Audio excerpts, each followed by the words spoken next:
do que a própria vida.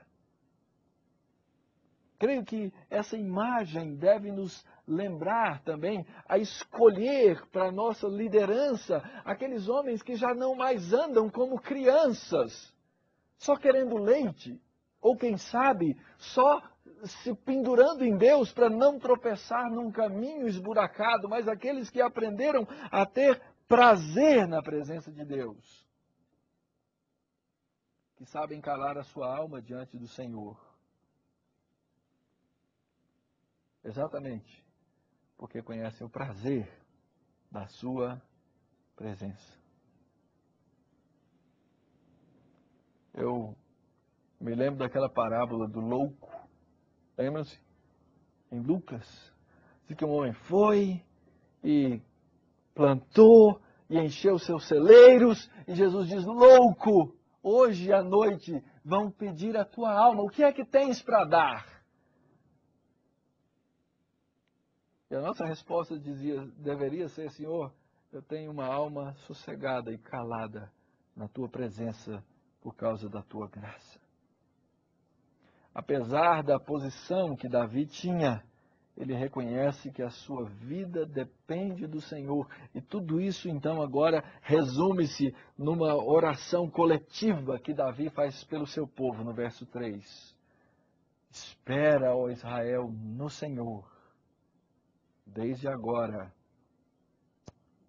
e para sempre. Esperar o quê? Esperar que Deus nos dê aquilo que a gente quer? Esperar que Ele nos sacie? Esperar que Ele nos encha de brinquedos e posições? Não, absolutamente não. Esperar é ter a convicção de que aquilo que Deus me deu nesse momento é aquilo que Ele quer para mim.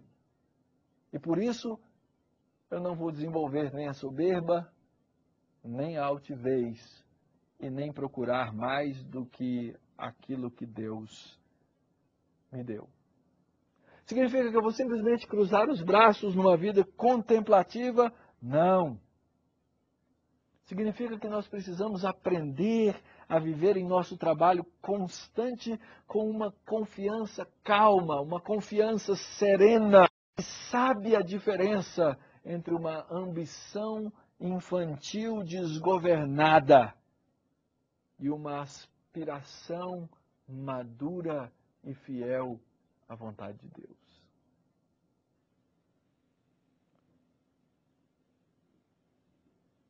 Caminhando então para terminar a nossa reflexão sobre o coração do líder que Deus quer para a sua igreja, no presbiterato, no pastorado. O que é que nós podemos tirar como lições desse texto? Primeiro, negativamente, nós aprendemos que uma motivação errada na valorização da nossa vida pode nos conduzir à ambição desenfreada e à destruição, não só nossa, mas a feridas profundas no corpo, na igreja, no corpo de Cristo. E isso é causado por um coração soberbo. O coração soberbo é o motivo, é a causa, muitas vezes, da nossa precipitação injustificada, das nossas condutas presunçosas, da vontade de ver o nosso nome numa placa, ao invés de seguir os caminhos claros que Deus nos ensina deveríamos seguir junto com o povo de Deus. Aprendemos que existe um relacionamento íntimo entre o coração e os olhos. O coração soberbo leva à altivez. E nós precisamos orar todos os dias e consultar nosso coração, perguntando, Senhor, como está o meu coração? De maneira positiva, nós aprendemos que a aspiração que devemos ter, a maior delas, sempre é a aspiração do salmista, é a aspiração da presença de Deus. A aspiração da paz que Cristo nos prometeu, dizendo: a minha paz vos dou. Não interessa onde vocês se encontram ou a situação em que estejam. Aprender que um coração humilde é aquilo que vai nos ensinar a esperar. E que esperando, vamos aprender a fazer a vontade de Deus. E agora eu queria trazer essas coisas para dentro de uma reunião do seu conselho. Eu queria trazer essas coisas para dentro do relacionamento entre os presbíteros na sua igreja.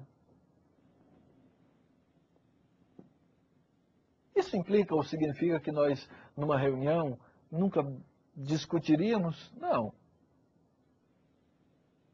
Isso implica em que nós não teríamos divisões ou discordâncias sobre alguns aspectos ou assuntos? Não. Mas com certeza faria toda a diferença nos resultados daquilo que nós vamos fazer para conduzir o povo de Deus. Porque as nossas reuniões e as nossas atitudes e as nossas atividades na vida da igreja seriam atividades do pastoreio, porque homens segundo o coração de Deus querem pastorear a igreja de Cristo para ter o coração como o do Senhor. Traga essa ideia das aspirações que temos aqui nesse texto para dentro da reunião do seu conselho. O que é que se aspira? Essa é uma coisa que muitas vezes é dolorida, porque muitas vezes nós gastamos horas e horas a fio nas nossas reuniões, nos nossos planejamentos, e acabamos, às vezes, nos tornando um comitê administrativo, e não uma equipe ou um time que, com o coração sem soberba e com o olhar não altivo, lidera o povo de Deus caminhando para esperar nele. Traga essas características para a forma como você se relaciona com as pessoas. E como é que as pessoas enxergam a você? Exatamente. Para que aprendamos a tratar uns aos outros conforme a caridade de Cristo, o amor do Senhor e sem soberba. Traga esses aspectos para os alvos. Recentemente eu vi a campanha de uma determinada igreja. O alvo era ser a maior igreja de Goiânia, a cidade onde eu pastoreei durante um tempo. Aonde está a medida? Aonde está a vara? Ser o maior é o alvo de Deus? Traga esses pensamentos para o seu coração e pergunte diante de Deus: Senhor, é soberbo o meu coração? Jesus, é altivo o meu olhar? Ando à procura de coisas maiores que o Senhor colocou na minha mão? E se fizermos isso, temos a grande oportunidade de mudar a vida da igreja pela obra de Cristo, sendo um corpo de líderes que serve ao Senhor Jesus. E que Ele nos abençoe nessa tarefa.